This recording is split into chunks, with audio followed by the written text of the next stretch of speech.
Captain Alex Reed stared at the massive structure hovering before the Pathfinder's view screen. It defied conventional physics, a colossal lattice of gleaming metal and pulsing energy that twisted through dimensions his mind could barely comprehend. "Are we recording this?" he asked, his voice barely above a whisper. "Every sensor we have is running, sir," replied Lieutenant Tom Davis from the science station.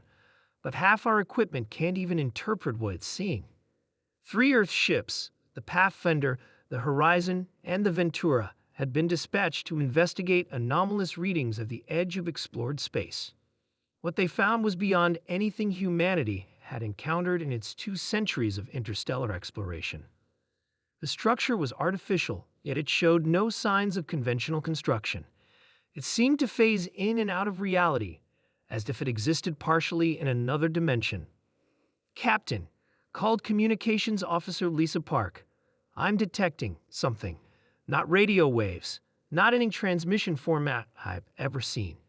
But it's structured, deliberate." Reed straightened his uniform.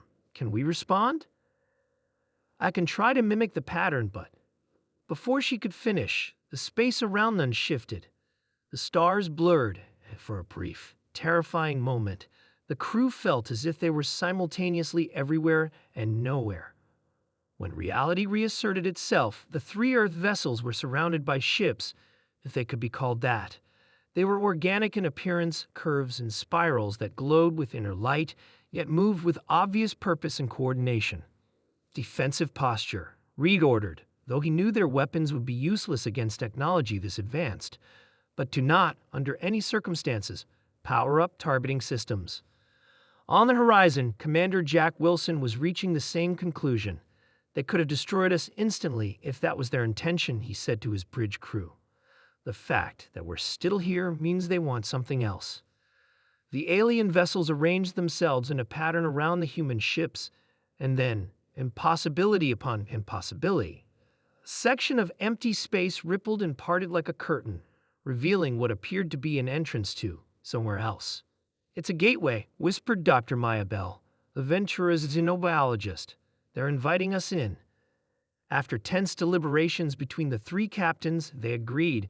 Humanity had not come this far to turn back now.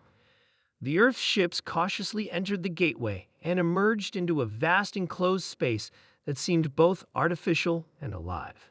Suspended within it was what could only be described as a city, a sprawling metropolis of impossible architecture where structures flowed like liquid and light behaved according to unknown laws. And there were beings moving through it all. "Humanoid," Davis reported, studying the sensor readings. "Bipedal, approximately our size," but he trailed off, adjusting controls. "Captain, their biology is unlike anything in our databases. Their cellular structure seems to be in constant flux, and there are energy patterns interwoven with their physical forms." A transmission reached all 3 ships simultaneously, not through communication systems but directly into the minds of every crew member. It wasn't language as humans understood it, but rather pure concepts and emotions. Curiosity, welcome, exchange, growth. Dr. Bell, who had been studying theoretical xenolinguistics for decades, was the first to attempt a response, projecting her thoughts with all the mental discipline she could muster. Peace, discovery, friendship, humanity. What followed over the next several days was the most profound first contact in human history. The aliens, who conveyed that they called themselves something that translated roughly as the Continuum, had been observing humanity's expansion into space with growing interest. Unlike most science fiction scenarios humans had imagined, the Continuum hadn't hidden from humanity out of fear or disdain.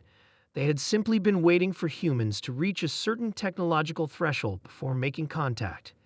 And now, they deemed humanity ready. They shared glimpses of their knowledge, carefully measured doses that human minds could comprehend, theoretical physics that unified quantum mechanics and relativity, biological principles that could revolutionize medicine, energy technologies that would render fossil fuels and even fusion obsolete.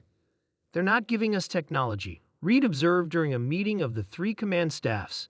"They're giving us understanding, teaching us to fish rather than handing us the fish."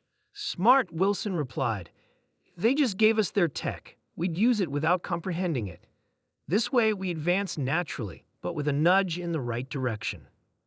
When the Earth's ships finally returned home 3 months later, they brought with them knowledge that would transform human civilization. The Continuum had provided navigational data for a network of space-time conduits, natural phenomena they had learned to utilize, that would allow humanity to explore galaxies that had previously been unreachable. More importantly, they returned with a new perspective. Humanity was not alone, was not the pinnacle of evolution, and yet was valued by beings of almost godlike advancement. The Continuum saw potential in humans that humans themselves had not yet recognized. Universities worldwide began studying the scientific principles the Continuum had shared. Engineers started designing new propulsion systems based on their insights.